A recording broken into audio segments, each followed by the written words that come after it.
Episode 426, ladies and gentlemen, features an exclusive Pancakes and Powerslams interview from Dr. Chris Raynor. He reveals whether Ember can return to professional wrestling. Lots to talk about tonight. Huge news. PNP Nation, let's go.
PNP Nation, are you ready?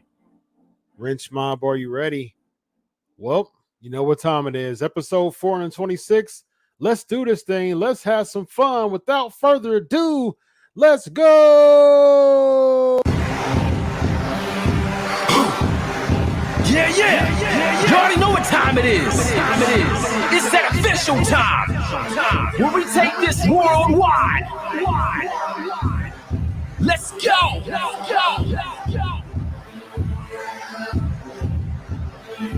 Listen. So now it's time to turn it up. Surf the radio waves as we begin to burn it up. We all up in your area like landscape, definitely bringing you the Pancakes. It's a mandate that you tune in. It's time to move out so we can move in and recognize that this is no illusion. I'm here to clear the air so that there is no confusion. It all started off in the book of Genesis when Jacob was wrestling with who he thought was his nemesis. And when the man saw he couldn't overpower him, he touched his hip but he really couldn't devour him. And from that point, then we hear a name change, rearrange the game, so now we gotta change lanes. So I'm here to let you know it's time to listen to the Pancake and Powerslam show. Let's go. Turn it up. It's the Pancake and Powerslam. Turn it up. It's the Pancake and Powerslam. Turn it up. It's the Pancake and Powerslam show. Turn it up. It's the Pancake and Powerslam. Turn it up. It's the Pancake and Powerslam. Turn it up. It's the Pancake and Powerslam show. Turn it up.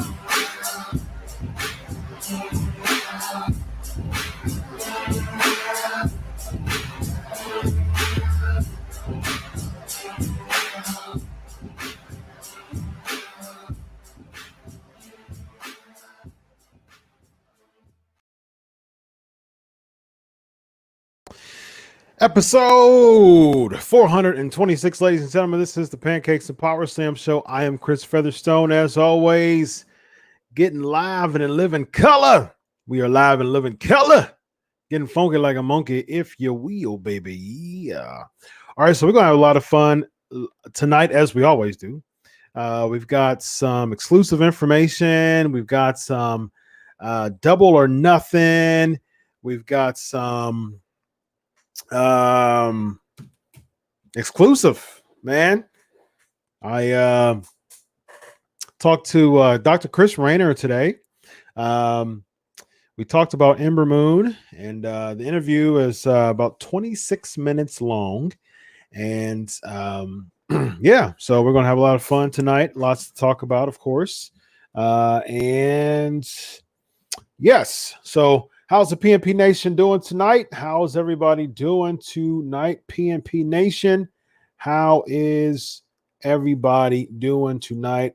Getting my camera adjusted and everything else. PNP Nation, I see the chat room is lit tonight, as always. What's going on, Marissa? Alonzo's ready for another great PNP show tonight.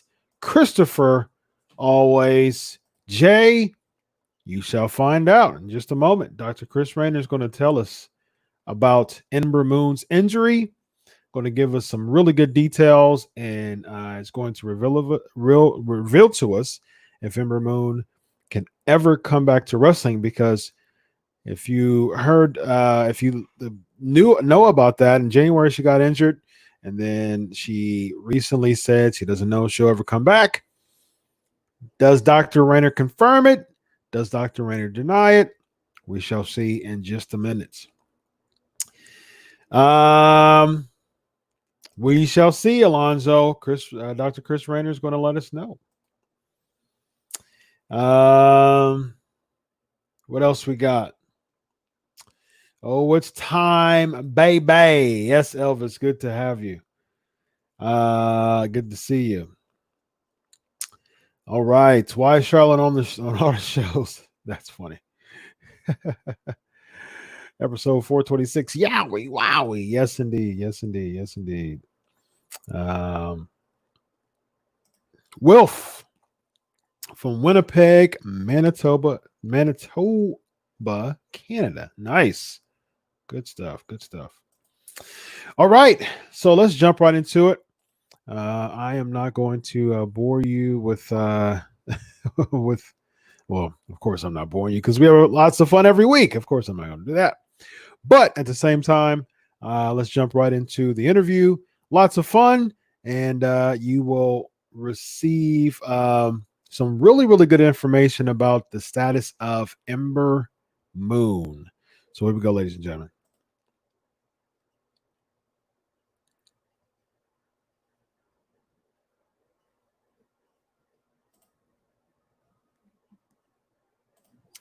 All right, ladies and gentlemen, this is Chris Featherstone, of course, Pancakes and Powerslams. So episode 426. So I don't know when it was, probably about a month ago. I really got interested in this person, this doctor, to the I guess the right of us all screen wise, and so I was listening. I was looking at Edge's video that he had. I was really kind of researching just Edge's injury, and this person came up, and I said, huh. And he was really like going really in, like very meticulously and specifically into the injury and what caused him to come back and things like that, and just the development in medicine and things like that. And I was like, oh, this is really, really interesting. And so then I realized that there were more WWE people that he was kind of going into. And so I think that's a really interesting niche. And I haven't seen it done by any other person, as far as just kind of outside of his normal practice, kind of branding himself just kind of providing injury updates and specifics on different wrestlers. And so he has a lot of wrestlers that he's done recently. And tonight we're actually going to talk about an injury that occurred in January. And she provided an update just recently. And we're going to talk about Ember Moon with Dr. Chris Raynor. How are you tonight, sir? I'm well, man. Thank you very much for inviting me. It's great to be a part of this. I think this is fun.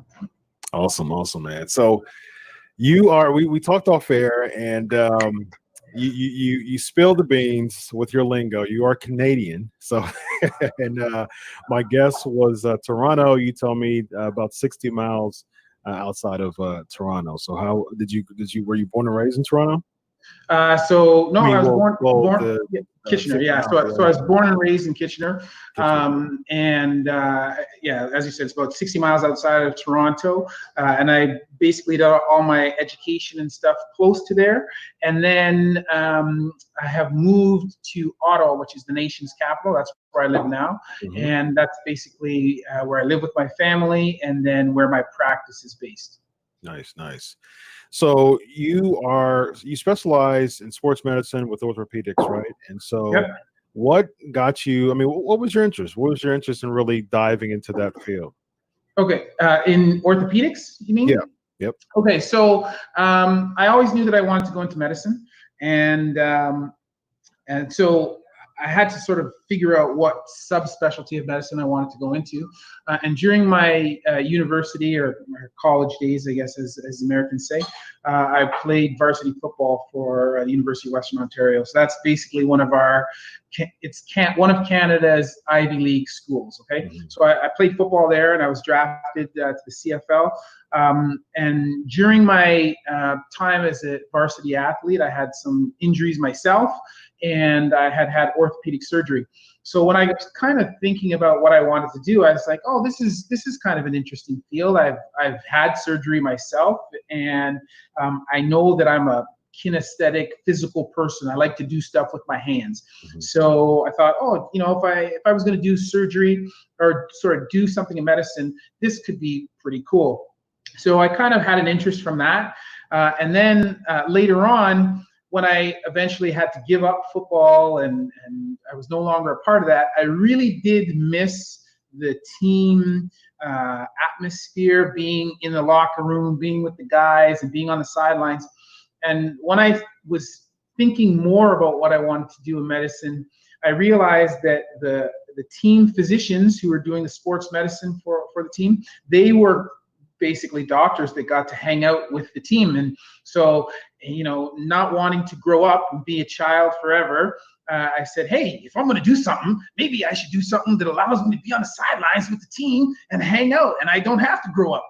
So that's kind of how I said, yes, I'm going to do orthopedics, I'm going to do sports medicine, and I'm going to get to hang out. Even when I'm a grown man, I'm going to be on the sidelines with everybody and hang out and, watch the game. So that's kind of how that worked. Nice. Now, how long have you been practicing now? So I've been practicing independently since 2007. So I guess this is so it's my 13th year now. Nice. So what caused you to really kind of grow interest in kind of analyzing the injuries of pro wrestlers? Okay, so this is a little bit of a circuitous route to get here, but I'll try and summarize it relatively quickly. So first, I was not really interested in any of this. Although I'm a sports medicine physician, I was just interested in doing my practice. However, I have a couple of children who are very, very prominent on social media, one in particular, and he was a big YouTuber. He was always filming videos at home because my wife and we were kind of like the permissive parents. So if you're going to blow stuff up and, whatever, I would rather you do that at home in the backyard where we can supervise you rather than go out to the public and get arrested or something. Yeah. So they were doing that at home. And I was always kind of like the safety guy for his videos so that he wasn't going to do something too dangerous. And at first, when I was in the videos, I would always hide my face because I was a physician. I didn't want people to see what, that this was going on in my house. And eventually, it went on for such a long time. I ended up just getting tired of that, and I stopped hiding my face. So people were like, oh my God, your dad's a doctor. He does all this stuff. He should talk about doctor stuff. And I was like, no, I'm not going to do that. And then eventually that wore on me. And so my wife and I started a channel. And so we had a YouTube channel, and we were just kind of doing just kind of kids humorous stuff. But then at one point I decided, you know what? I want to make this more, I want to actually give back and provide something that's of value. I'm not just here to make people laugh. I want to actually educate people. My wife and I are both educators. Before I went to medicine, I was a high school teacher. Mm-hmm. And so I wanted to give back some educational value. So then I started my own channel called Dr. Chris. And when I was doing that, I just, since I'm a sports medicine physician, I decided what I was going to do was educate people about sports and sports injuries in particular, and orthopedic surgery.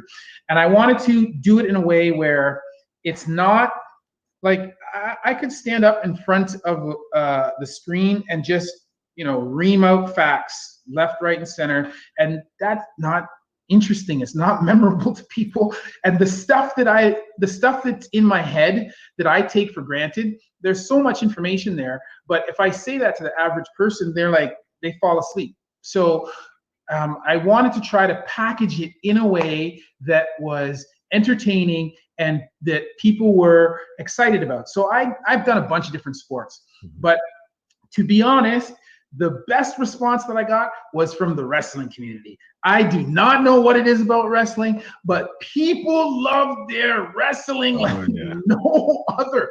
And so, I'm all about trying to grow my channel, and I'm trying to work with the computer algorithm to get as much traffic as possible. And when I put out a wrestling video and my views go way up, it's like, okay, you know what? I think I'm going to do that again. And so I kept saying to my wife, I don't want to be the wrestling channel. I don't want to be the wrestling channel. But the algorithm and the wrestling fans are making me become the wrestling channel, because I put out a wrestling video, people gel with it, they watch it, analytics go up. And so then in order to keep feeding that beast, I got to keep doing wrestling videos. That's so, I still do other things, but by far and away, wrestling is what I do the most of. And again, that's just because people are the most interested in it. And as I said, I'm not trying to be the wrestling channel in specific, but I still want the focus to be sports injuries, orthopedics injuries. But I do want to teach people about this and have them understand what I understand, at least on some kind of level.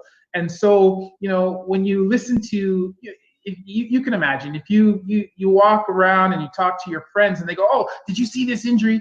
And there's like 5 different opinions on what happened, and nobody knows. And then when you hear what they're saying, like, that makes no sense, what people are saying. So I thought, okay, I'm going to try to inject some sanity and reality to this conversation and say, hey, guys, this is what has happened. This is what you can expect. This is the kind of surgery. This is the kind of time that they'll have off. And this is what's the impact for their future. And try to keep it as simple as possible, but try to give them as much information as possible in a way that's entertaining. Yep, absolutely. So that's a perfect segue to Ember Moon. So what we're going to talk about tonight is Ember Moon. So back in January, she was chasing the 24/7 championship, and all of a sudden she heard a pop. And she was going backstage, the curtains, and she was chasing Carmella, who had the title at the time. She heard a pop. She said she didn't really feel much in the beginning as far as like swelling or anything like that. Then she went to the doctor, and then then of course, because of the injury, she's been sidelined since, and she just recently was on backstage. She's a frequent on backstage, and she was recently on there and said that she may never come back. So, Dr. Chris, can you give us just the ins and outs on Ember Moon's injury, and if there's a possibility that she could ever return to pro wrestling? Certainly. So I had to watch this, a couple videos about this morning just to make sure that I was up to speed. And I watched portion of her interview with Booker T. And so basically it occurred, as you said, she was running, and she recounts that as she came through the curtain, she was closer to the group of people than either she or they realized. And as she came through the curtain, it's like, oh my God, they're like 2 feet in front of me and I'm running full speed. I got to slow down. And so she put her foot down, and basically, as you said, she felt a pop. So this is a common mechanism for an Achilles tendon rupture. Although she did it when she was decelerating or slowing down, typically most people are going to do this when they are accelerating or cutting or changing direction. So this is the exact same type of injury that happened to Kevin Durant in the NBA Finals last year. And if you look up on YouTube, there's lots of slow-mo videos on that. And I did a video on Kevin Durant and how the injury happened. But basically, a person goes to change direction, they plant their foot down, and then the Achilles tendon, which is basically the weak point, will snap.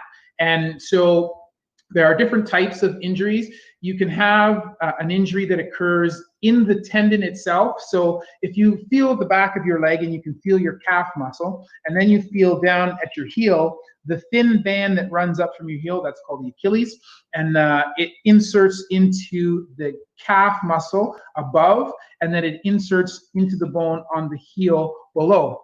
And so for most people, they'll have a rupture, a tear of that tendon, either partial or full, in the body of the tendon itself. So that's in the stringy portion that you can pinch behind your leg. In some cases, they'll have a tear at the musculotendinous junction, which means where the tendon inserts into the muscle higher up. Or in other cases, such as with Ember Moon, you will have a tear at the insertion in the bone. So that's what she had. She basically pulled it up off the bone. So this is an injury that there is a lot of controversy right now about how to treat this injury. In the past, maybe say 30 years ago, we used to treat these all non-operatively, and we used to cast people for an extended period of time. Then probably about 15 to 20 years ago, there was a swing towards treating them all operatively, and then we did that. And then over the last 5 or so years, the pendulum has swung back a bit towards treating these non-operatively. And the reason is, if you look at patients who have had this injury, if you separate them into 2 groups, operative and then non-operative, 5 years out from the time of the injury, usually those people function about the same, okay? But what you get if you operate versus not operating, if you operate, the people in the first 1 to 2 years after surgery, they'll have better push-off strength. So in other words, if you are starting to run, change direction, cutting, your strength is going to be a little bit better.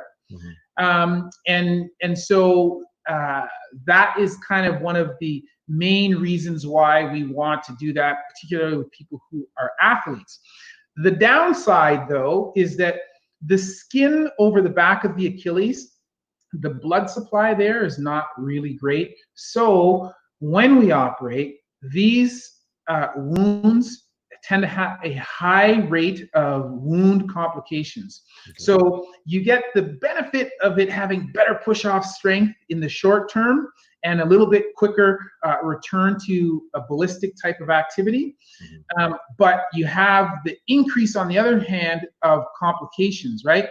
And so if we know that at 5 years, roughly, they're going to be at about the same level, whether you operate or not, the controversy that we're having now as an orthopedic community is it really worth it to fix these people and then, potentially have a wound complication, it gets infected, they have to have a skin graft or some other kind of procedure, just for this little bit increase in push-off strength, right? And so that's the controversy now. And for my own personal practice, every time I have a complication, if you operate on these, you're going to have a complication. And every time we have a complication, we say, I'm not going to do this again, right? And so I'm kind of at this point now where I'm leaning a little bit towards non-operative, but in my high level activity athletes, I still will perform surgery. But I always warn the people that the complication rate or the risk of complications is higher with operative treatment than non-operative. And overall, in the immediate short term to intermediate term, and where I'm talking about sort of like 3 months to 6 months, it doesn't really matter which one you do, because you're going to be in a boot for 6 weeks, and then you're going to be doing physio for 3 months afterwards. So, and that's assuming you have no complications if we do surgery. So it in that time frame, there is no real advantage one to the other. Where now, it was interesting when I listened to the Booker T interview. She was saying, oh, well, they had told her, well, it was ripped off the bone, and so it's going to be more difficult. And to be honest, you know, I'm only hearing what she said. I wasn't privy to the actual conversation with the surgeon, and I don't know whether she misunderstood. But in my mind, if I was going to have a tear, this is what I would want to have, the tear that she had, okay? I told you before that you can be torn at 3 spots: musculotendinous junction, in the tendon itself, or at the insertion. Musculotendinous junction, no good, because you're trying to sew a leather strap back to steak, and you can imagine what it's like putting sutures through steak. It doesn't work, right? So that's no good. So I wouldn't want that. Most ruptures occur in the tendon itself, and you can get a relatively good repair from that. And people go back to being able to play high level competitive sport after a repair. Recovery takes a while, but it can be done. But you're getting tendon to tendon healing when you rupture it in the tendon. And muscle and bone, they have a high rate of metabolism. In other words, their cells turn over really quickly. So that's why when you have a fracture, it takes about 6 to 8 weeks to heal. If you have a tear in your muscle belly, it usually takes about 6 to 8 weeks to heal. So they have a high rate of metabolism. The tendon, on the other hand, has a slow rate of metabolism, and it takes the rate of metabolism of the tendon, or the rate of turnover, is approximately 1/10 that of muscle or bone. So even though we can repair it and it could technically heal, and you rehab sort of in the first 6 to 8 weeks, and then after that you do your stretching rehab, get back to your activities, the reorganization of even once those tendon ends have come together, the reorganization process of those cells can take up to a year, right?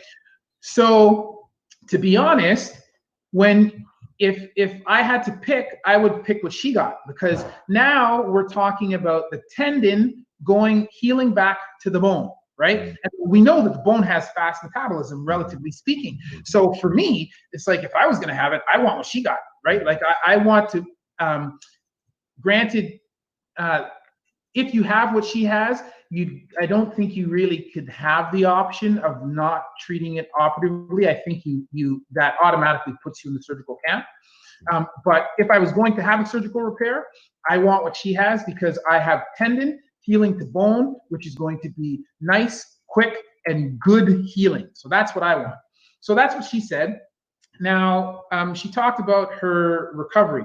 So the general timeline for this type of injury, as I said, 6 weeks, whether you operate or not, in a boot with your foot plantar flex, which means with your toes pointed down, okay? And that's to take tendon off of the healing, or to take tension, off the healing tendon.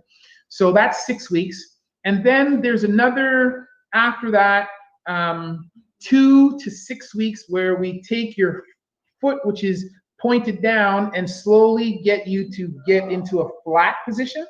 And we do that in a surgical boot. So that right there, so now we're up to about 12 weeks. And then once we can get your foot flat, we can get you into normal footwear, and then we can start physiotherapy, right? So physiotherapy to walk is going to be another 4 to 6 weeks to walk properly. And then for her to actually start training to get back to what she's doing, now we're looking at the order of, we're already out at 4 months, so six months or more, 6 to 8 months, right? And so that, I think, is at the bare minimum. And if you look at studies on athletes who have suffered this injury when they go back to playing their professional sport. So I don't think they've studied this in professional wrestlers per se, but they have looked at this in basketball players, football players, soccer players. So athletes who go back to their sport, usually in the first year after they've had their injury, their performance is poor, right? Relatively speaking. And it's not usually until the second year after the injury and they've recovered that they start to show like they used to before they were injured, right? And I said, this is exactly, or not exactly, but it's similar to what Kevin Durant had. And Kevin Durant was out for the playoffs. He's been out. Well, obviously we've had coronavirus, but he's been out for an extended period of time. And when he comes back, he's not likely to be able to perform at his same level. So if we extrapolate this to her scenario, it's the same type of thing. She'll be able to come back, I think, personally, as long as there's no complications from her surgery. I wouldn't, if she were my patient, I wouldn't see why she couldn't.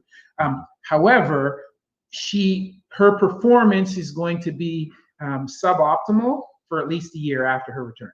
Oh, wow. So it'll probably be 2 years before we see a kind of high optimal, kind of regular Ember Moon. Well, I would say that at least that provides some type of hope. Of course, she wasn't your patient, so this is all based on your experience, based on your studies and your experience physically.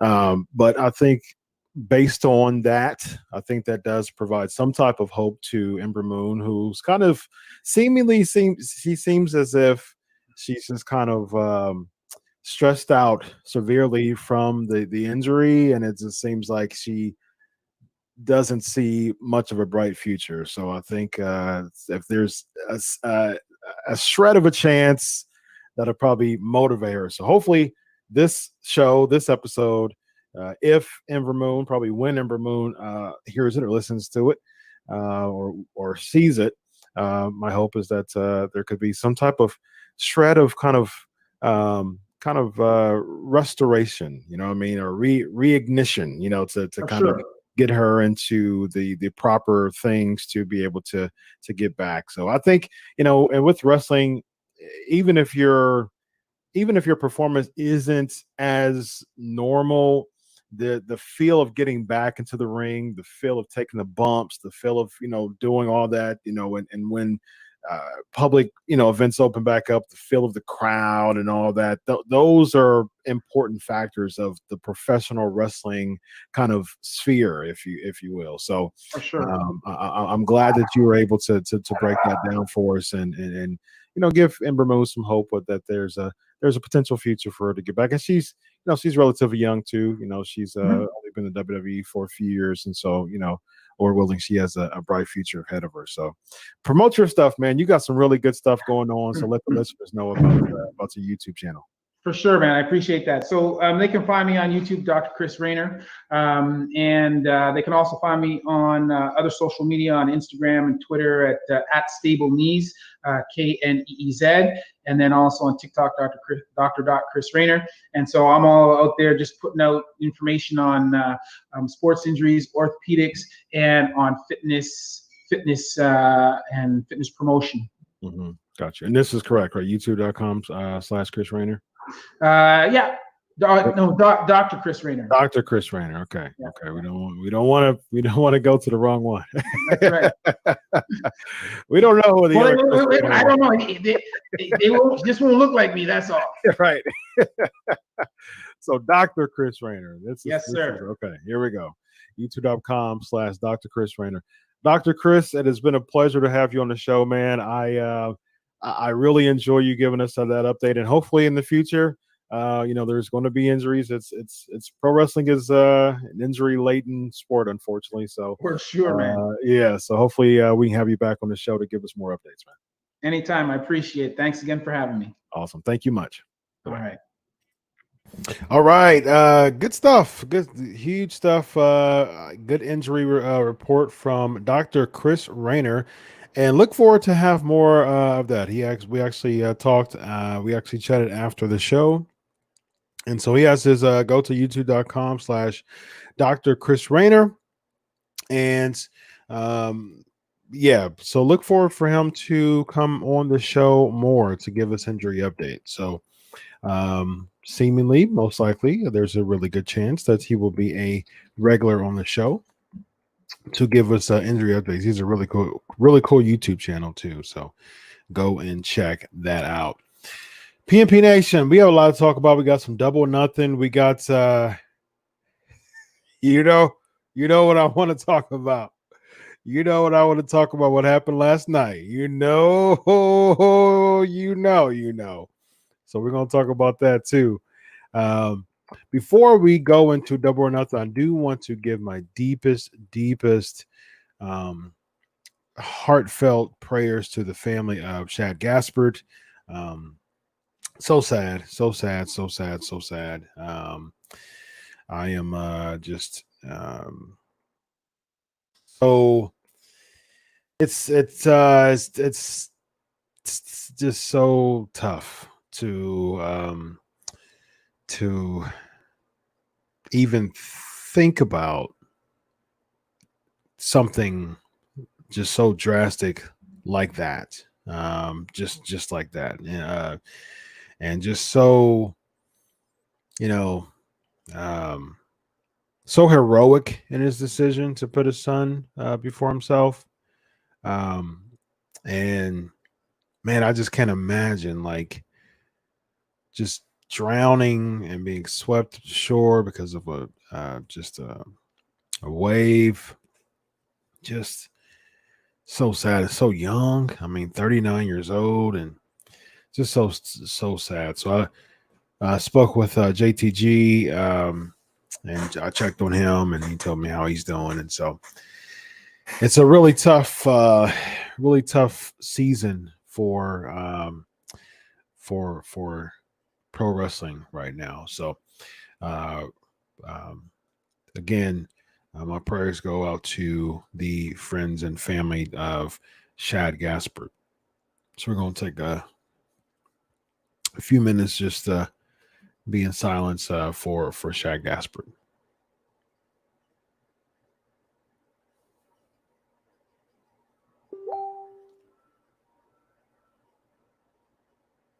All right.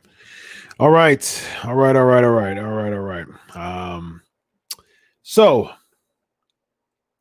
as I'm sure that Shad Gaspard would want to happen if he was still on this earth, the show will go on. We will continue to have a wonderful evening here on the PNP Nation Pancakes and Powerslam show. We got a lot to talk about, and we're going to start off with a lot of fun. So without further ado, let's jump right into it because we got a lot to do. So headlines, here we go.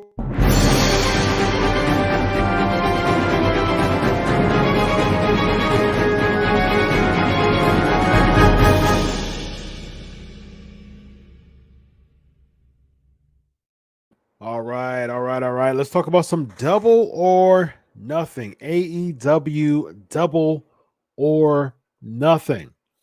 What grade would y'all give double or nothing, PNP Nation? What grade would you give double or nothing? It's a gamble, but we're great. What you give Double or Nothing.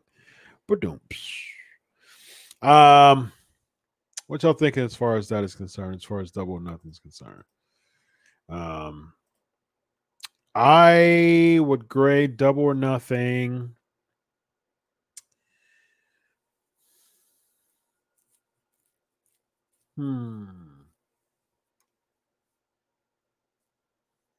B plus. Yeah, B plus. I liked it. It was great. I really really liked it. I think it was a good pay per view. Very very much. The TNT Championship. Yes, it was underdeveloped. I understand that, but it looked terrible. But I'm trying to find out. Let me see. Brian Cage. Our guy, Brian Cage. He came, he debuted in AEW. Did I know that already? Did I know that? Did I not know that? So Brian Cage, I'm very happy for Brian Cage, my guy, my buddy Brian Cage, Mr. Clutch. I'm gonna call him Mr. Clutch for those who are avid listeners of avid watchers of the Pancakes and Power Slam show. Y'all remember that night where Blackman was caught up in Night Court Blackman. But Steve Blackman's my guy. He came back and he redeemed himself. He came back live on the show, actually. We did a PNP photo shoot, so that was fun. So Night Court, Blackman stuck in Night Court. I'm going through our Rolodex calling people at midnight just to make sure that I have an interview for you every week. And as I'm calling through all of my numbers and reaching people, and as I call through those people, Brian Cage answers the phone. And I said, "Hey man, I need a favor, man. I know you're on the show last week, but Blackman's caught up in Night Court, man. I want to have everything. I want to make sure my fans know that there's some type of interview every week. Can you come back on the show this week?" "Yeah, I'll do it. Yeah, I got you." Brought Brian Cage on the show as he was driving. And yeah, so he came in the clutch, man, at like 12 something in the morning Eastern time. So he came in the clutch. So I'm gonna call. So Brian Cage to me is Mr. Clutch for coming on the show at 12 something in the morning and he was just on the day before or the week before, actually. So yeah, Mr. Clutch, Brian Cage. So I was very happy that Brian Cage finally came back from injury and now is the number one contender for the AEW World Championship. MJF and Jungle Boy was actually a pretty good match. Cody and Lance Archer was a really good storytelling. Lance Archer had the momentum throughout most of the match. I mean, that's just perfect. I mean, that's just as good as storytelling as you could possibly get. That is, I mean, you could tell that is just Dusty Rhodes written all over it. Just storytelling at its finest. Just a amazing babyface versus heel dynamic to it. I love it. That's old school wrestling. You can't get any better than that. I loved it. It was great. Cody gets the win, but not after. I mean, but after a hard fought victory, after having the disadvantage throughout most of the match. That's old school, man. That's why I love it. That's old school. Old school. Statlander and Penelope Ford, that was okay. That was a short match. Dustin defeated Shawn Spears. That was a short match too. Shawn Spears, man, I said this on my show before, like, we don't talk about lateral moves. I was talking about lateral moves on my show before as far as like WWE to AEW. And Shawn Spears is certainly a lateral move. initially when he turned heel and then feuded against Cody, I was like, I'm still really not buying. I'm not really buying the heel turn. They put Blanchard with him. That was a decent idea, but I still really wasn't buying it. I mean, I think, I think he had kind of like a stench, a perfect 10 stench on him. I think that's what they were trying to get away from, the perfect 10 stench from WWE. But I mean that's what worked for him, man. The perfect 10. I mean, he got so over that he was the 10th person in the Royal Rumble, and he really organically got over because of the perfect 10. People, I mean, 10, 10, 10, 10 chance. And I mean, he was super over organically. And so he created his own brand, really. And so to kind of do something completely different in AEW, I understand that you don't want to mimic WWE. I get it. But at the same time, it's like with Sean Spears, though, it's such a perfect 10 type of aroma on him still that, as much as he's trying to do this heel turn, it's just not working out for me, honestly. It's not. I mean, he doesn't have, I mean, he's not really getting a push. He's getting time, sure. But I was happy that Dustin Rhodes won, actually, because I like Dustin Rhodes. And so I was happy that he won. Very happy that Hikaru Shida won. That was a really good match, too, between those two. Moxley and Brody Lee, that was a solid match, too. And then the Stadium Stampede match was incredible. It was absolutely incredible. And so, I mean, you know what? B plus, A minus, man. It was good. It was a good show. I really, really enjoyed AEW. I would say Statlander, Penelope Ford. I know Britt Baker is, injured, so that kind of threw the plans off a bit. Yeah, I mean that was really the only down part of the whole pay-per-view. I really can't think of anything. I mean, Dustin and Sean Spears, but at least there was a story to it. At least he was trying, like he was waiting for, like he was kind of playing the 10 count, and then Dustin came from behind, so that was good. I'll pull for Dustin Rhodes, man. It's like he's still at it. He's still solid. Still looks in good shape, man. Still one of the most fluid, solid in-ring competitors. Still really good in the ring, for his age. And it's like he's good. I mean, I know it's kind of like that. Just kind of like that feeling. Like I support Dustin, because I'll be honest with you, man. If it was up to me, like I would have been more okay with Dustin winning the TV championship, because it makes sense. It makes sense. I mean, it makes sense for a Rose to win it, sure, because of Dusty. But yeah, I mean, with the TNT championship, I should say, TV championship, basically it's the same thing. So I would have preferred Dustin to win, honestly. I like Cody. I mean, I like that he won. It was good, but if it was up to me, I would have had Dustin win it, and Cody could have feuded with Lance Archer, without the title, or he could have feuded with Sean Spears.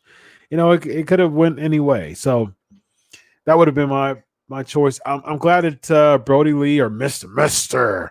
Brody Lee, I'm glad that he had a world title opportunity. I mean, that talk about not a lateral move. I mean, he goes from trying to find his way after leaving the Wyatt family, and teaming with Eric Rowan, and they were just and then the Bludgeon Brothers was just a bad idea, and then coming back to be with Rowan, and he does all those things, And finally, he gets to the point where he left, he left WWE, and I mean, within a matter of weeks, he's in the world championship picture. So it was good, man. I like it. I liked it. It was again good storytelling.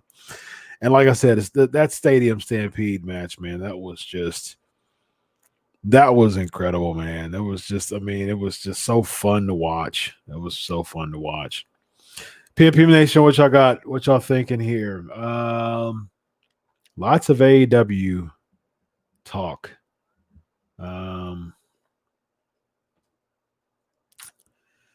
Let's see. Yes. Cage, Chad said. Shane loved Hangman Page on the horse. I did too. It was really cool. What else I got? Kyle says, I think MJF is one of those guys that doesn't need a title to be great. Yeah, I mean, I can see that, but I mean, you know how I feel about that. I mean, I think it totally defeats the purpose if someone is good enough to not have a title. I mean, every single person should aim for winning a championship, the world championship. That's what wrestling's about. That's like, boxing or any other sport, UFC or MMA. Man, that person's so good. He doesn't need a title. To me, that doesn't make any sense. I mean, you're so good that you should need the title. I mean, that you make the title. You know what I mean? I'm always a fan of that, man. And people shouldn't make the title. The title shouldn't make the people. And like Ultimate Warrior, I've said this before. Ultimate Warrior was so good. He was so over that he had to become champion. Like, I mean, that's just how it was. And yeah, I mean, back in the day, would you say that Ultimate Warrior was good enough not to be champ? I mean, essentially Jake Roberts was good enough not to be champ, but that's still something that I still think it's terrible that Jake Roberts never was WWE champion. And here's the crazier part. Jake Roberts never won a title in WWE at all, ever. And he was one of the biggest names in WWE history, WWE Hall of Famer, never won a title. That is just insane to me. Insanity. Marissa says, I saw the new title that they make looks better than the WWE's WWE bleed or belt, I guess you say, the 24/7 championship. I disagree, man. I think the 24/7 championship doesn't look very good, but it looks a lot better than the TNT championship. Now, granted, they did say, it was underdeveloped. It wasn't all the way made. It wasn't all the way finished because of COVID. But I did see a tweet of the actual championship, and it didn't look much better. So, yeah, it wasn't much of a difference. Okay, you said belt. You clarified yourself. Okay, cool.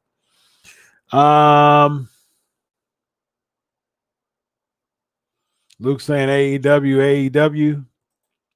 Luke's a big AEW fan, and I would always criticize AEW, man. And I still have my critiques, but I mean, I'll be the first to admit, man, I enjoy watching AEW more than WWE. Although we'll talk about Raw.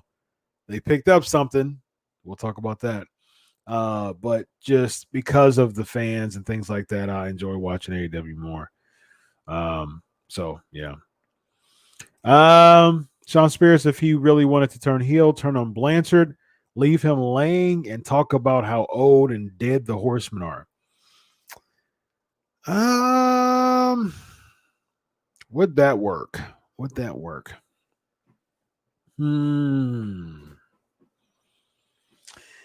I still think it would be a stretch. I still think it would be just trying to make him so far away from Perfect 10 that I think he's just kind of pigeonholed, in that gimmick in the Perfect 10 because he branded it so well. And I don't know. I mean, everybody loves his theme song. People even everybody danced to his theme song. Even the babyface, even the people who don't support him are dancing to his theme song. But I don't know. I just he's just really stuck in that Perfect 10 gimmick. I think the best thing for Sean Spears, man, is just to go babyface, man. Just like, you know what? It was a bad idea. It was Tully's fault. Blame it on Tully. It was his fault that I thought it was you guys who was the fault, but it was Tully. Turn on babyface. Dustin is almost the same as Goldberg, and he can wrestle better than Goldberg at their age. Well, Goldberg was never really he was never a wrestler. Goldberg was never meant to. He wasn't never known for being a wrestler. There's a lot of good wrestlers, but it's all about characters is what matters. Character is what gives you championships mostly. You can be, there's a ton of good wrestlers, but most of AEW's roster is good wrestlers, but only a fraction of them, a small fraction of them, has that main event feel to them because their characters are huge. So, like MJF's character is so good that he doesn't have to prove himself in the ring. Although he did have a good match with Jungle Boy, and he's solid in the ring, but MJF's not known for his in-ring talent. He's known for being such a good heel, and characters is what matters. What else we got?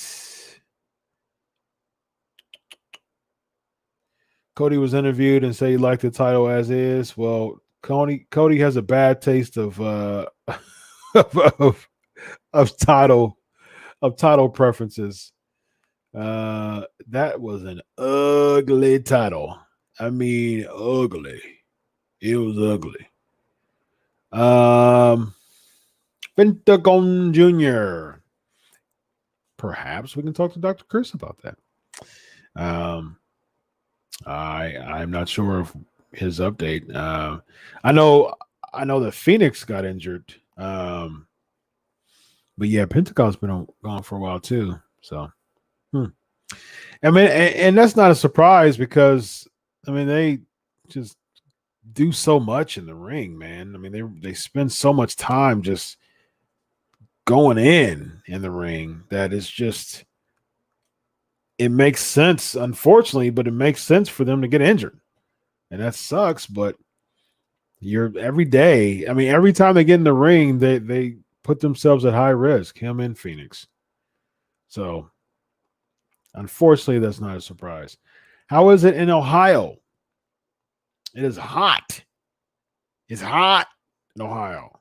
It's crazy because it went from very cold to very hot. And according to the weather, it's supposed to rain a day or two again and then clear up. So it's been in the 80s. And it's just a hot. It's like it's not even really a breeze. It's like humid. It's super humid, and not a fan of it.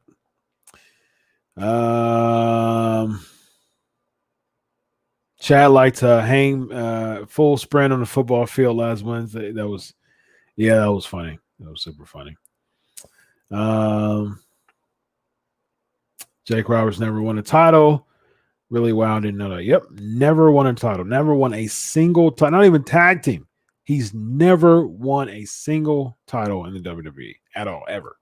And that's nuts. That is bananas to me. Absolutely. Yeah, so Greg Floyd. I think the cops should go to jail. That's my thoughts on it. I think it was stupid. I think it was heinous. One of my missions as a soon-to-be doctor in forensic psychology is to analyze police officers to see if they're mentally fit to continue their work. I think I'm not that. See, I'm not the extreme. The police hates all black people, and I'm not that guy. I'm just not that guy, because I know a lot of good policemen that really cares about their community, and I think it's very unfair. It's a very disservice to make a blanket statement about police officers. I will say this. I will say that police officers, they don't.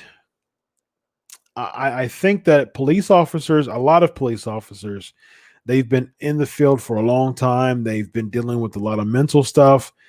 A lot of people, we can't get to the point where we assume that police officers don't have feelings too. They need help. They need counseling. They need to be evaluated. And I'm serious about this stuff, man. Like, this is one of the reasons why I'm about to be a doctor of forensic psychology. I want to evaluate police officers, because there are some police officers who should be unbadged. They should be suspended. They should be, suspended without pay or with pay or half pay or whatever. That's not my deal as far as how you're going to compensate them, but you do not put them out in the field. Don't do that.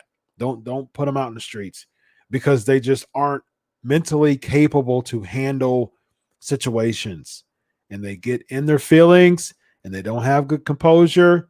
And a lot of these, unfortunate situations we see is police officers, or a specific police officer, because I'm not going to blanket police officers. My childhood best friend is a sergeant, so I'm not going to do that. And we're still really tight, so I'm not going to do that. I know a lot of good police officers, but like I said, there are some police officers who is straight up trash and should be off of those streets, period.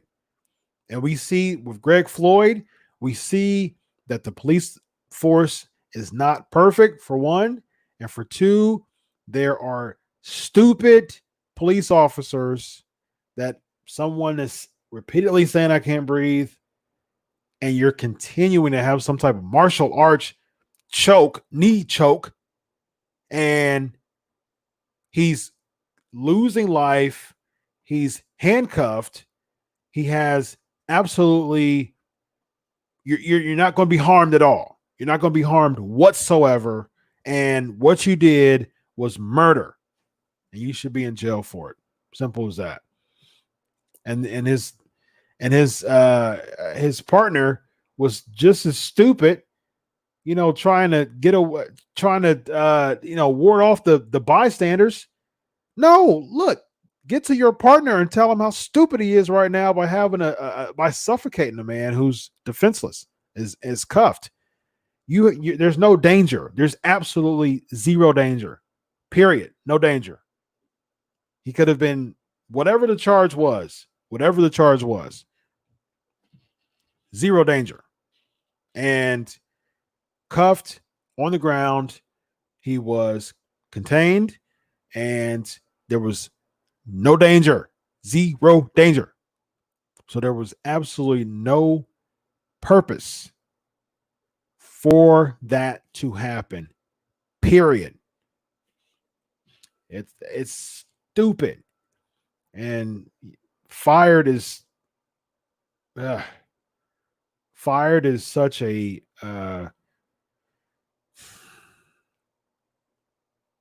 horrible way to handle that. And so, listen, I'm going to lobby. I get a lot of listeners on this show. Listen, that guy should be in jail, because it was not self-defense. It was not, trying to terminate a threat. He was no threat. Greg Floyd was zero threat in that situation. Even if he was trying to resist arrest, even if he was trying to scuffle with the police officer, even if he was trying to do any of those things, at that moment he was zero threat. So what you just did, and you had him you were suffocating him. You had your knee in his neck. He couldn't breathe. He kept saying that. You had bystanders saying, "What are you doing? You're killing him." And the whole time you had your knee on his neck, even calling 911. All you had to do, idiot, was just relieve your knee off of his neck.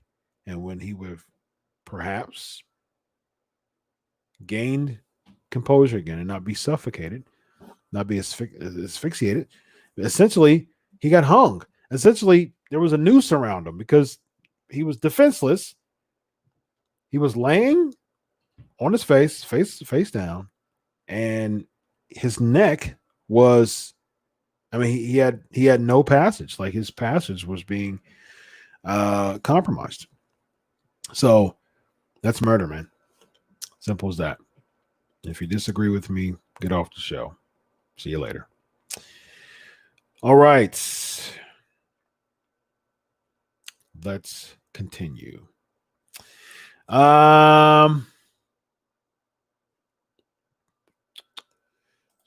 Chad, took a while to get Chris like AEW. I'm glad he's liking it finally. Yeah, I like it, man. I like it, Mo.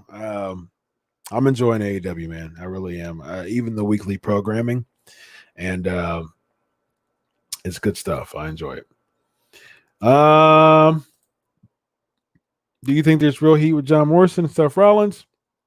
You see what Morrison said about Becky and Seth on SmackDown? No, I did not. Actually didn't watch SmackDown yet. It's been a crazy week for me, man. I just watched Raw like tonight, and I was zooming through it, and yeah, it's been a crazy week, man. I'm like super determined to finish my dissertation by Sunday night. So I've been like super busy. Yesterday, I spent like 6 or 7 hours working on it during Memorial Day.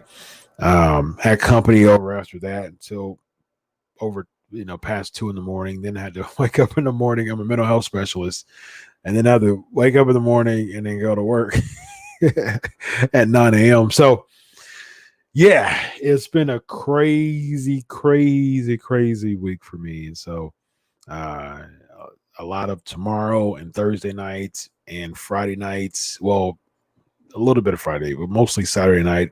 And after church, just about all of Sunday, I'll get some rest, but let's get this dissertation done, man. So I've got about, I'd say about 12 to 13 pages, I imagine, left. And I'm going to get it done this weekend. So, so it's been a crazy week for me. Yes, Chris, exactly. He was cuffed at the moment, zero threat. Exactly what I said. Wilf, I'm gonna take you off here. I'm not playing, man. I'm not playing. I'm gonna delete this comment, man. Don't be coming up in my show like that. No, don't do it. Don't do it. I don't got time to play about that. This is serious stuff. Wrestling. We can do a rate for wrestling when it talks about serious things that deals with that. What type of stupid, idiotic comment was that? And if you don't like it, get off my show. Simple as that. All right. Thanks, Elvis. I appreciate it. You're spot on, Chris. We need more people like you, a stand-up guy with education and knows the facts. Yeah, man. Appreciate you. Thanks much. I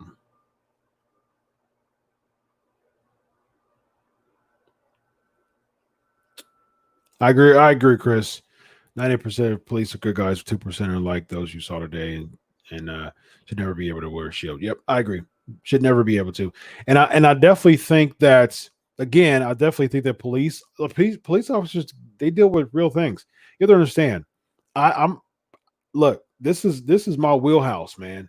Like I um I have a genuine concern about the well-being of police officers. And a lot of these things, a lot of these cases, they could be prevented. Like you really have some people. I think police officers should have assessments. They should have assessments. You can't automatically think that a police officer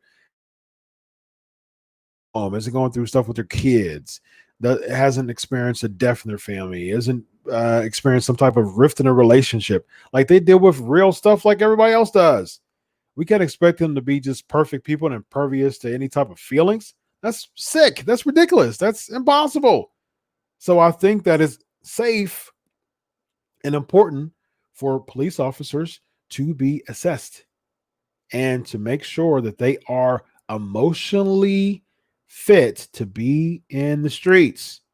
Because as we saw today, or as we saw, with the previous um, situation of what's going on right now with that situation, um, there's just people who are just not fit for that job, and they shouldn't be in the streets. Simple as that, hands down. And again, it's murder. It's no threat. It wasn't no self defense. Um, there was none of that. None of that. All right. What else we got? What else we got? What else we got? All right. You know what? Let me tell you something. Wolf. I don't care what show it is. Listen, first of all, this is my show. This is my show, and I can do whatever the heck I want on my show. Simple as that. And for you to sit there and say this is a wrestling show and talk wrestling when a real deal happened, when someone's life was lost, that's a sick, twisted comment, and it's ridiculous. And I'm blocking you. Get out of here. Get out of here.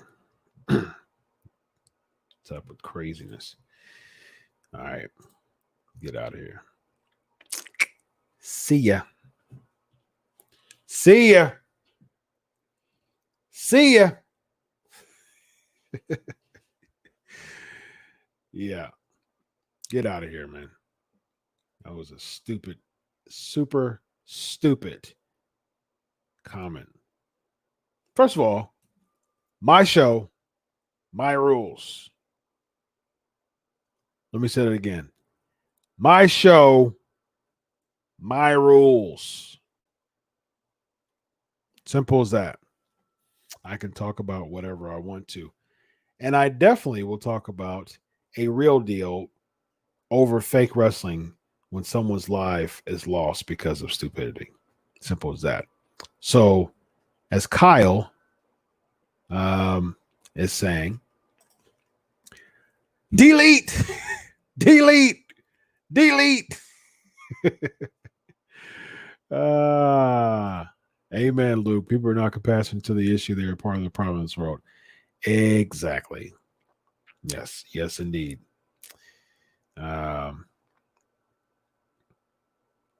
Yeah. Don't bring that negativity here.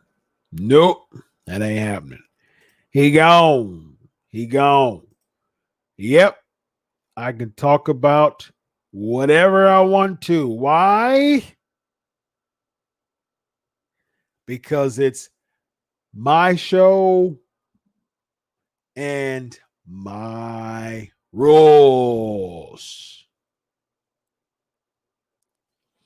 Wilf, you're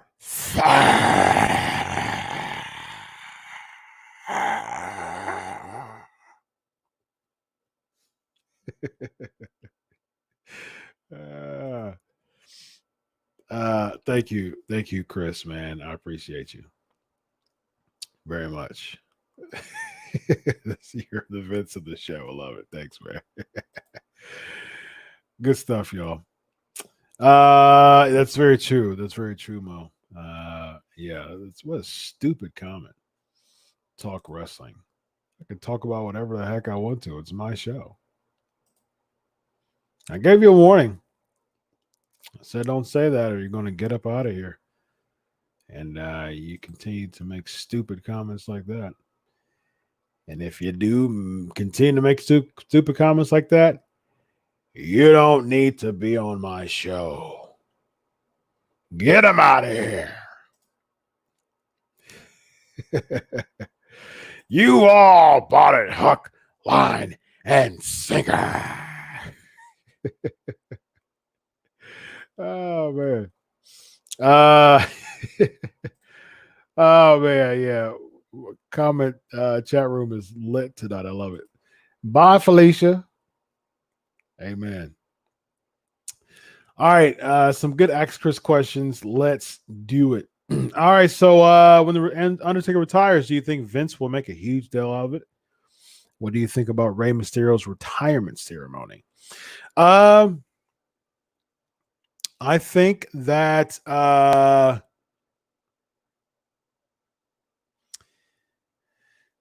Vince will definitely make a huge deal out of it. And I think that Rey Mysterio's retirement ceremony is well deserved. If it is an actual retirement ceremony, you know how WWE is. It definitely could be another storyline. So that's always a possibility. So we shall see. But if it is an actual retirement ceremony, I think it's well deserved. So we shall see. Ask Chris, who do you think will win the IC and Cruiserweight title in the tournaments? Man, let's see. I gotta look at all the names.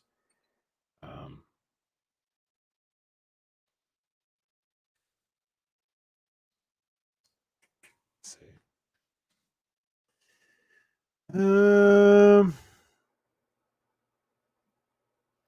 I think that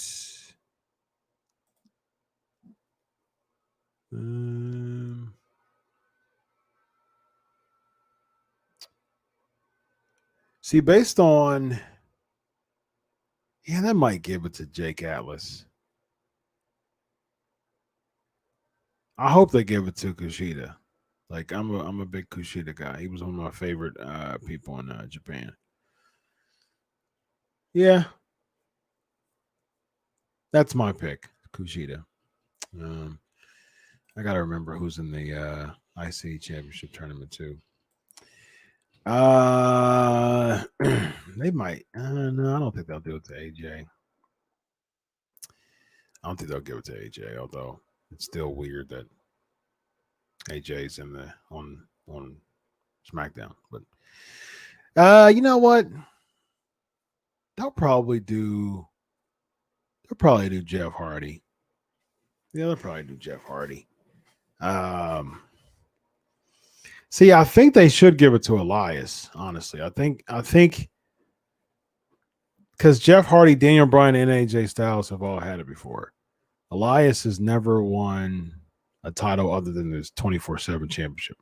So I think they should give it to Elias. But I don't see Elias beating AJ Styles, that's for sure. And plus there's, 3 baby faces and a heel. So if you want Elias to have that underdog type of, momentum going into the finals, going against Daniel Bryan or Jeff Hardy would not be it. That's for sure. So, yeah, I think that's I don't see them giving it to AJ. It doesn't make sense for him. I mean, he's a Raw guy. Why would they? That doesn't make sense. They just threw him on SmackDown for just no apparent reason. I think that's dumb. So I can see Jeff Hardy. I mean, it seems like they're doing this. They're doing this kind of new life type of thing with Jeff Hardy, weeks of vignettes and stuff. So I can see Jeff Hardy and AJ being in the finals and Jeff winning. Speaking of winning championships,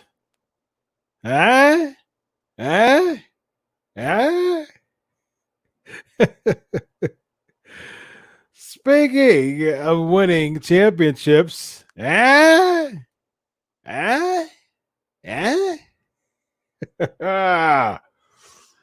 Apollo Crews wins the United States Championship. Did I call it or did I call it? Okay. I said, come on, y'all. We have weekly people. Okay. Chat room is lit as always. Weekly PNP listeners. Did I call that Apollo Crews will win the United States Championship? Did I or did I not? Yes, no. You tell me. Did I call that or not? Didn't I say that he's going to be removed from the Money in the Bank match? And that is to set up him feuding against Andrade and winning the United States Championship. Guess what happened on Raw? He won the championship. And he did it among fans. Oh, what a beautiful, beautiful sight that I experienced on Raw. It was a beautiful thing. And yes, WWE is biting AEW by having fans there, but something else I've been saying for weeks on weeks on weeks. I even said it before AEW started doing it. They should have people there as fans who's on the roster. You got people in the PC. You got PC people. You got the people who are training in the PC. Why don't they become fans at the PC? I mean, it just makes sense for that to happen. You have people there at the PC training. Why don't they be a part of the crowd? And thankfully, that's what happened. And that brought so much more of a dynamic to Raw. So now Raw was watchable to me because, first of all, they had Apollo Crews and because there were fans there. So I'm all for it. Listen, strap some rockets on his back and shoot him to the moon. I mean, come on. I mean, if you want to have Andrade win it back in some type of cheating fashion, okay, do it. But you know what? You have Apollo Crews win the Royal Rumble. I'm not playing. Listen, don't play with me. Because I'll strap some rockets on his back and have him win the Royal Rumble. Don't play with me. I'll do it. I'll do it. I'm all for it. Daggone it. Y'all know how I am with Apollo Crews. That's my guy.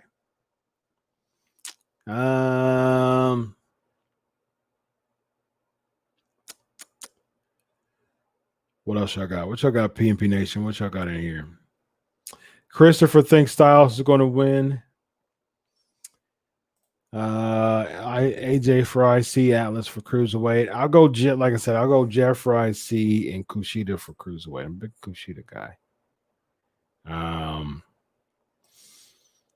I think everybody wants to come back to WWE.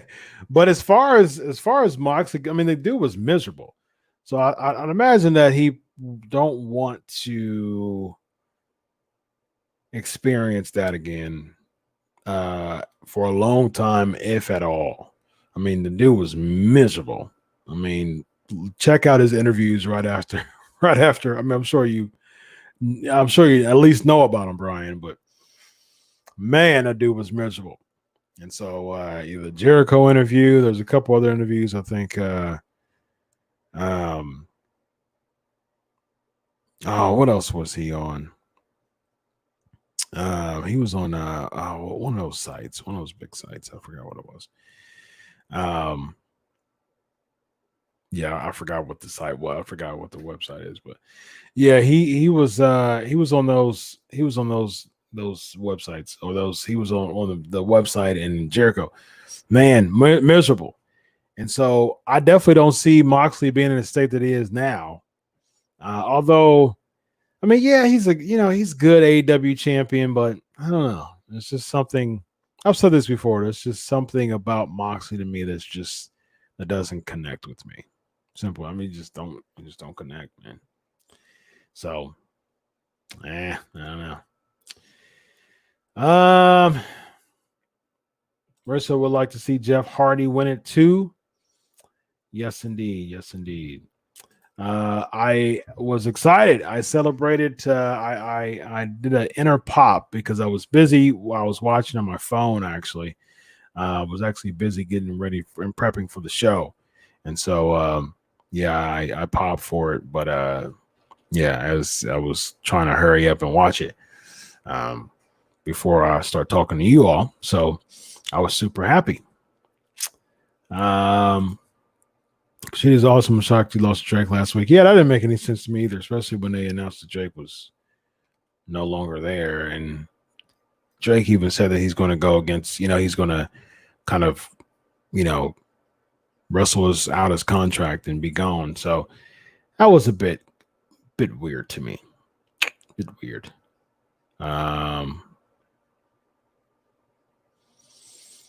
Oh, no. You're good. No, you're good, Elvis. No. Don't apologize for that. No. No.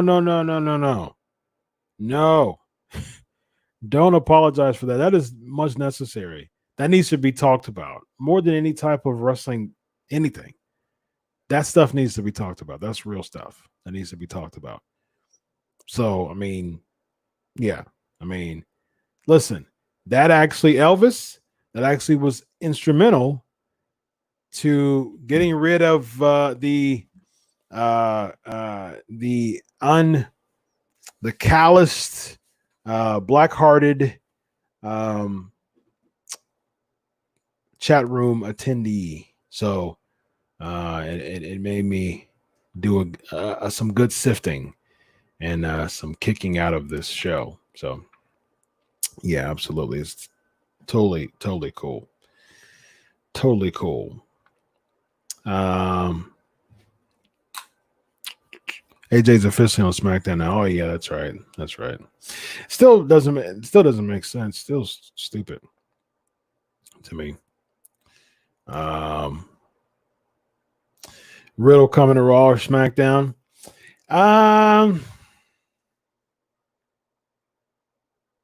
No, you know what? Even if it happens, I think it's a bad call, man. Like, to me, I like Riddle, but it's NXT still has its own type of feel to it. It's character driven. It's more, it does a better job kind of focusing on characters in conjunction with actual wrestling. So it does a better job with that.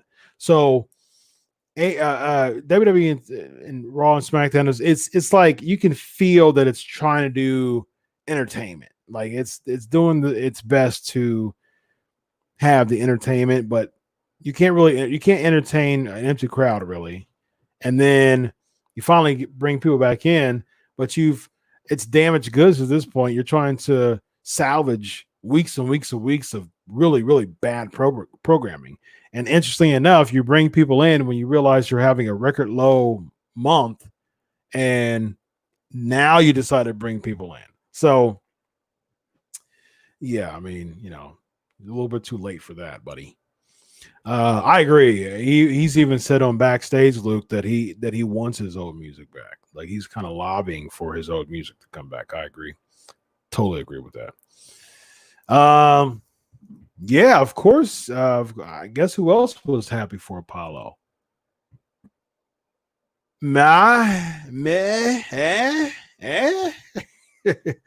Definitely, I was super, super pumped for Apollo. No, because he's done that. He's done that. Like when he was Uha Nation, like he would do that all the time. He would do that standing shooting star. So it was a finish of his for a while. I'm not a big fan of this standing shooting star. It looks like they've been trying their best to try to have different moves for finishers for Apollo. They even said that before, like they were trying to find a finisher for Apollo. Like Triple H has even said that as far as like he wanted, as far as like trying to make a finisher for Apollo. This is what I think he should do. I think he should do a frog splash. I think that it makes sense. I think, or if he wants to do a shooting star off the top, but I think a frog splash, has more, you know, has more punch to it.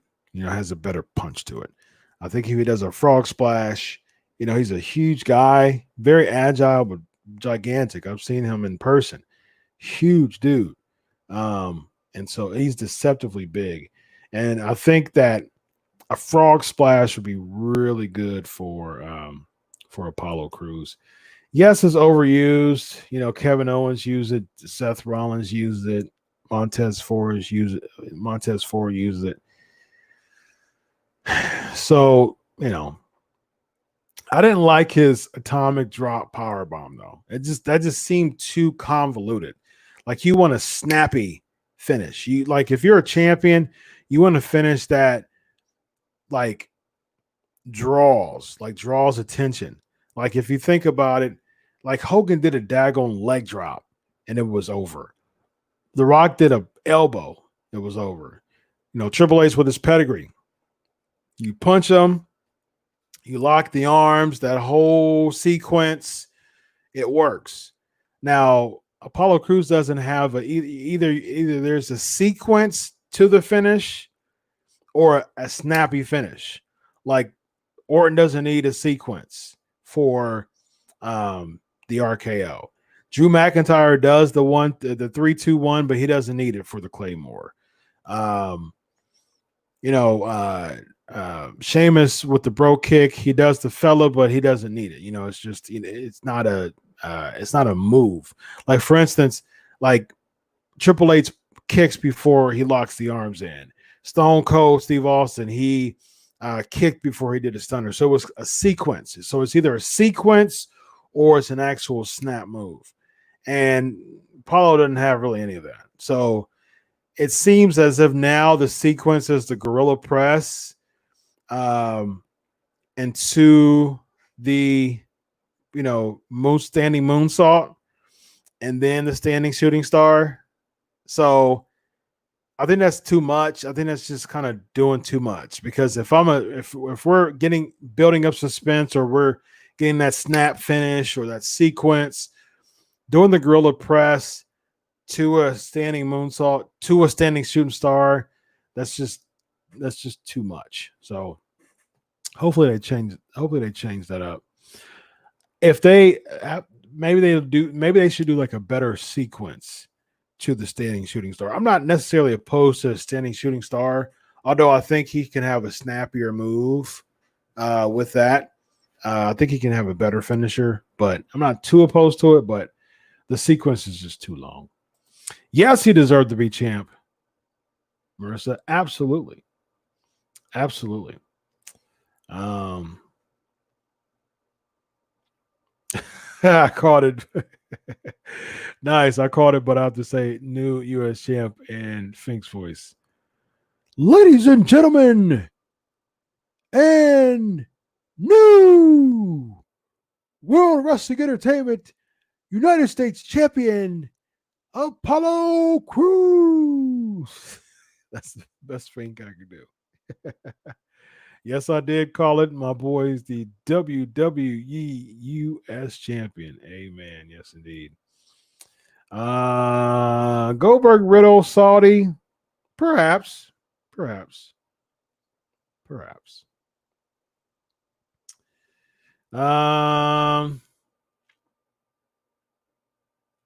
Yeah. Oh, yeah. I could definitely see that. Raw or Backlash. I could definitely see that for sure. Yep. All right. Last thing we're going to talk about as far as the headlines are concerned this week. is Vince McMahon was on board for Hulk Hogan's to return to WrestleMania 36. Now, I think that is hilarious, by the way. And there's a part of me that wanted to see that. I would have been in Tampa doing work for WrestleMania. I would have slightly popped if Hogan was a part of the Andre Battle Royal. So Vince McMahon was actually on board for Hogan being in the Andre, but the caveat was so here's the funny thing. Here's the weird funny thing. So Hogan's training to be on WrestleMania. So Vince was for him being a part of the Andre Battle Royal, but the clause was you're not going to take any bumps. So you're training to be in a battle royal and you can't take bumps. So what are you training for? Like anybody can come in the ring and he wasn't going to do the leg. I'm sure he wasn't going to do the leg. So was he training to lift his foot up to the big boot? Like what was he training for? And so I don't know. There's not really a reason for him to train. So, but if he would have dropped the leg, which probably will never happen again. But if by any type of chance in the world that Hogan would have one more leg drop in him, I think the Hulkamaniacs will go wild. So. And I'm on board for him being a part of 37 in California. So, yeah, I'm cool with it. But you got to be physical, man. Let somebody punch you. You know what I mean? How you going to be eliminated? If you can't take any bumps, you got to be tossed over the rope. You going to have Hogan win the Andre Battle Royal? Nah. No. I guess it makes sense for him to win the Andre Battle Royal. But if they're just, I mean, it's a wash anyways. There's nothing to it. And I said this before. Listen, somebody is watching the Pancakes and Powerslams show. Simple as that. Okay. Some WWE person, AEW person. I mean, I'm cool with a lot of AEW people. AEW sends me emails. They send me all the press releases and all the media scrums and all the photos of the events and things like that. I'm cool with AEW's PR team. Somebody's watching the show, okay? Because I threw the idea of fans out before AEW. I threw the idea of fans before WWE did it. And somebody's watching this. And I say that to say Hogan in the Andre Battle Royal, it could happen, it could not happen. But I say this, I've said this before. I've said this before on the show, and I said it again. You should make the Andre Battle Royal the winner, the number one contender for the Raw after Mania. You should do that. I'm telling you, look, do it now. And I think that would be a good idea. I think that would be some type of stake. There's no stake to the winner of the Andre Battle Royal. There's nothing. There's nothing. You get a trophy and that's it. I mean, there's nothing to it. So I think that if you win the Andre Battle Royal, it's a feature every year, except for this year because of the restrictions. But it's a yearly feature for WWE WrestleMania. Make something out of it. The Raw WrestleMania is like a pay-per-view in and of itself. You've got, you've got a ruckus crowd, you've got an international crowd, you've got a bunch of people from the international WrestleMania crowd tightening up to be at Raw and SmackDown. So what you should do is you should have, you can even do this. You can even have the men's winners be the number one contender for Raw, main event Raw, and the women's women's winner be the number one contender for SmackDown. in main event SmackDown or semi-main event or whatever you want to do, but have a main event spot. So the men have a main event spot on Raw, and the women have a main event spot on SmackDown every year. You should do that. The Raw after Raw, the Raw after Mania and the SmackDown after Mania. Make it a stake to win the Andre Battle Royal. Otherwise, you're just winning a Battle Royal. There's nothing to it. PMP Nation, lots of comments here. Hawk can barely walk anymore. I like Hawk, but I can see Hawk man as Apollo Crews. For some reason, I was thinking Rocky and Apollo Creed, man. That would just be too just 1983. Like I don't know. Not a fan.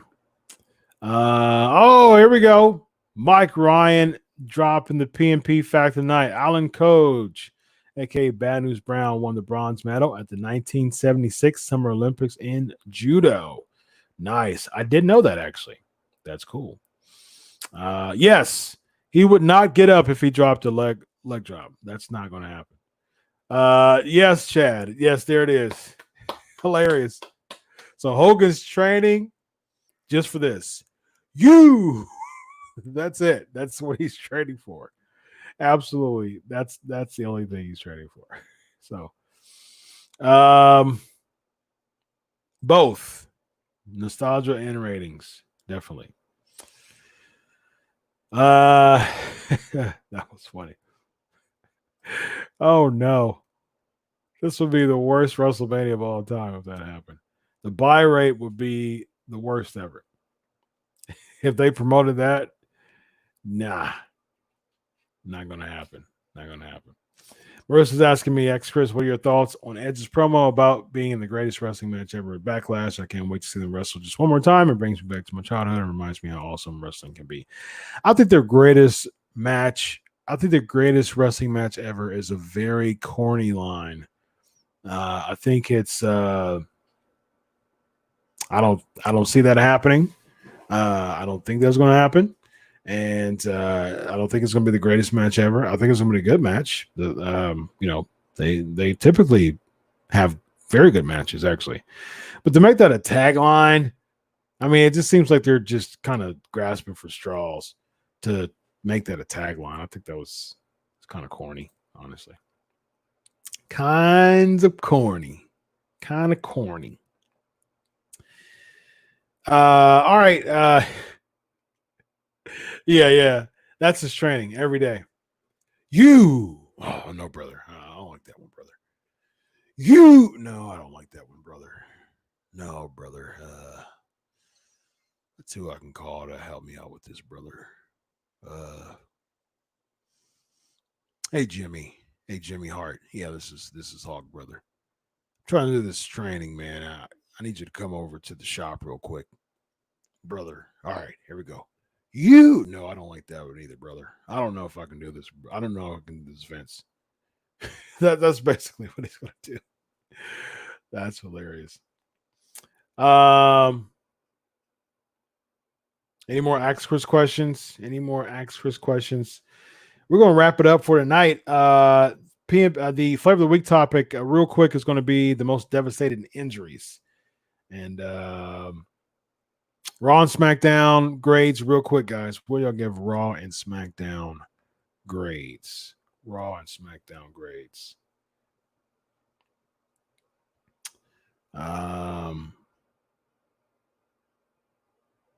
Ask Chris questions. And grades for Raw and SmackDown. Like I said, I haven't seen SmackDown yet. I do plan on seeing it this week before the other one. And Raw, I give it the B because of Apollo Crews. But it was solid. It was okay. It was okay. No, probably B minus. Only because of Apollo and because of the fans. It's usually a D to D plus to me. But I think I'll give it like a B minus. Yeah, B minus. Nah, probably C plus. C plus. Yeah, I haven't been too like wooed by Raw or SmackDown. So yeah, I'll go probably C plus. B minus, and then A minus for Double Nothing. Yep. All right, here we go. B minus for Raw. If Taker said he's retired for good at the end of the documentary, I think it would be good. I think that would be a really, really good way to end his documentary. I think that would be fantastic, especially when the way that he left. The Boneyard match was a perfect way to end his career. Like, I think that was just spot on to end his career. I still say to this day, 28 should have been his last match. But here's the thing. 28 should have been his last match, but I did not want to have my last Undertaker thought, my last Undertaker image in wrestling be his Uncle Fester look. I could not stand that Uncle Fester, just one kind of mohawk going down, like his due in 28, his due in 29, his due in 30. It was bad. I wasn't a fan of it at all.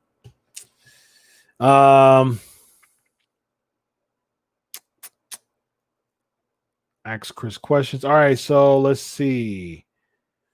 We've got Mo, Raw B, SmackDown C.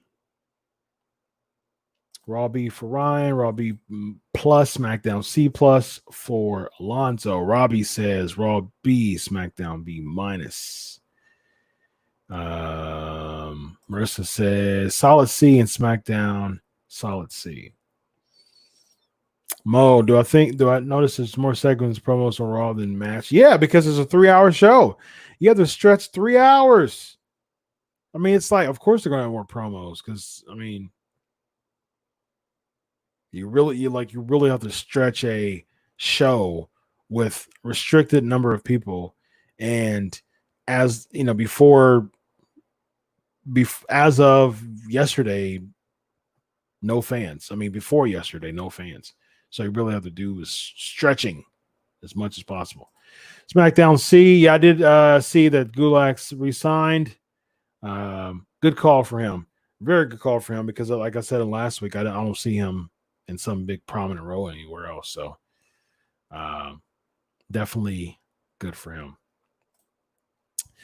SmackDown C minus, Raw C plus. I didn't like the golf segment. It was a knockoff when the Guerreros went golfing. Loved the Guerreros golfing segment back in the day.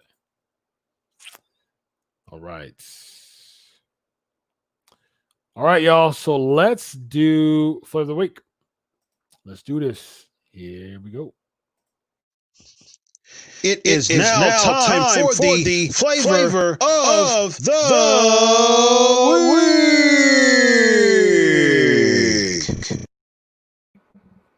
All right, so we are going to talk about the most devastating injuries. What was the most devastating injuries, pro wrestling injuries of you can recall? Most devastating injuries. What do y'all recall being the most devastating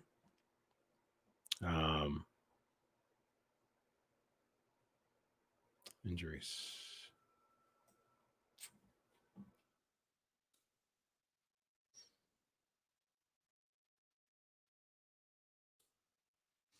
All right, and I actually have a trivia question for y'all too. It'll be a tough one. Still going to do Backlash trivia. All right. So, with that being said, here we go. What WWE Hall of Famer did Shelton Benjamin beat at Backlash 2004? What WWE Hall of Famer did Shelton Benjamin beat at Backlash 2004.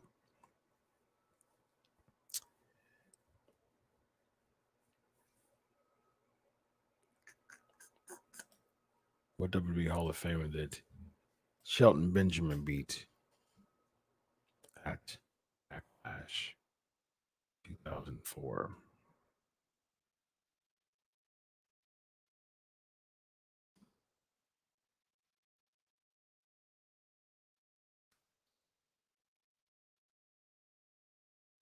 Another one for you too. Let's see. The Nature Boy, big man. That's right.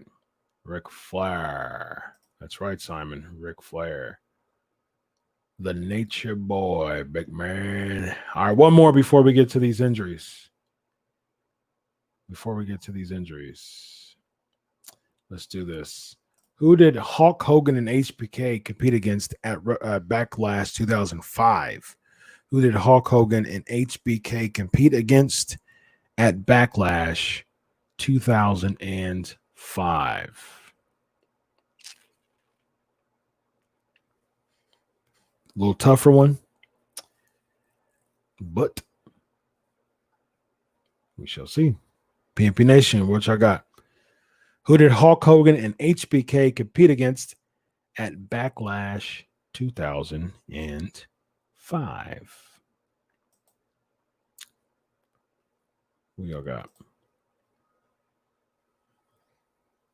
Hulk Hogan and HBK compete against at Backlash 2005. Yes, indeed. Sean Davari and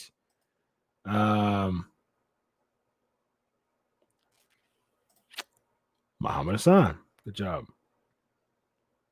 Good job, Elvis. Good job.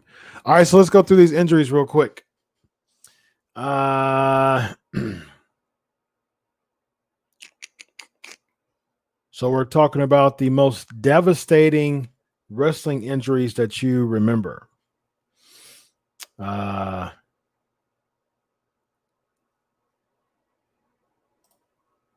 Sivic's off the top rope was the worst injury in wrestling.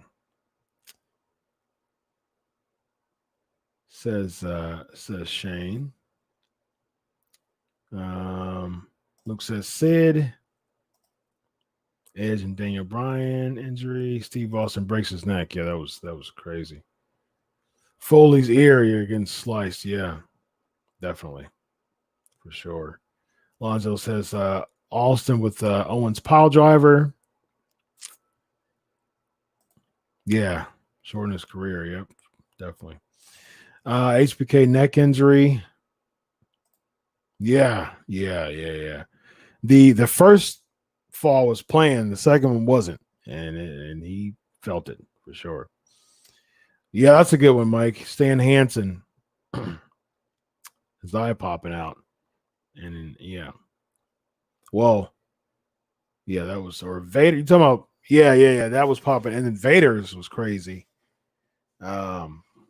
He had to push it back in.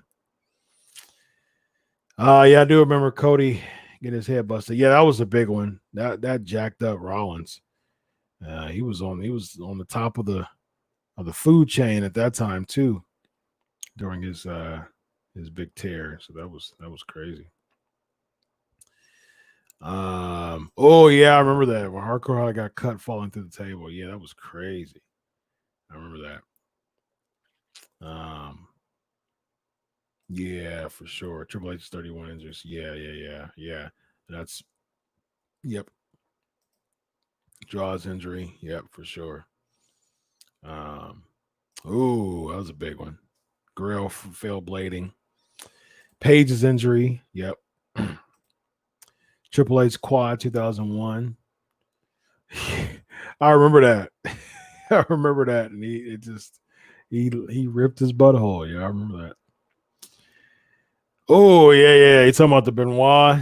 When Benoit did that backdrop, and yeah, Sabu landing Rano's neck. Yeah, that was huge. That was crazy. Yeah, I remember that, and sliding and then having to sit down because he couldn't get up. That was crazy. I went heartbreaking. Ken Shamrock's ankle, Steven says. Yeah, Vader. Oh, yeah, that was crazy. Yeah. Ugh. Yuck.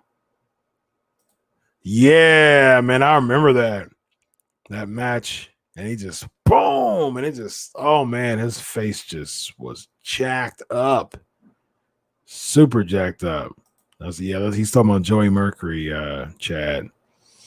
Yeah, I remember this one too, where Cesaro got his teeth knocked up his mouth. Yeah. All right, PNP Nation. That is it for tonight, man. It's been a great night, y'all. Fun night, as I expected. As I expected. I didn't expect anything different, for sure. Go hit that Patreon up, y'all. Of course, I gave y'all exclusive information today, y'all. I gave y'all an exclusive interview with Dr. Chris Raynor. So actually, I'm gonna do more interviews with Chris Raynor, and I'm gonna have them on the Patreon account first. So go here. There's a donation. I mean, come on now. As much as I provide for y'all every week, man. $1 a month. $1 a month. $6 a month, man. Cheaper than a cheeseburger. So please and thank you. Go and donate to the Patreon. I'd really appreciate it. Subscribe. Please subscribe to the channel. Please like, share, subscribe. Share, like, subscribe it. Let's continue to broaden out and continue to make the PNP Nation very, very huge. Let's bring some more females on here, man. Let's give Marissa some company and have more females. Lexi she's an OG, but Marissa, she's every single week she's a faithful. So let's give Marissa some love. So be sure to like, share, subscribe, hit that Patreon for exclusive stuff.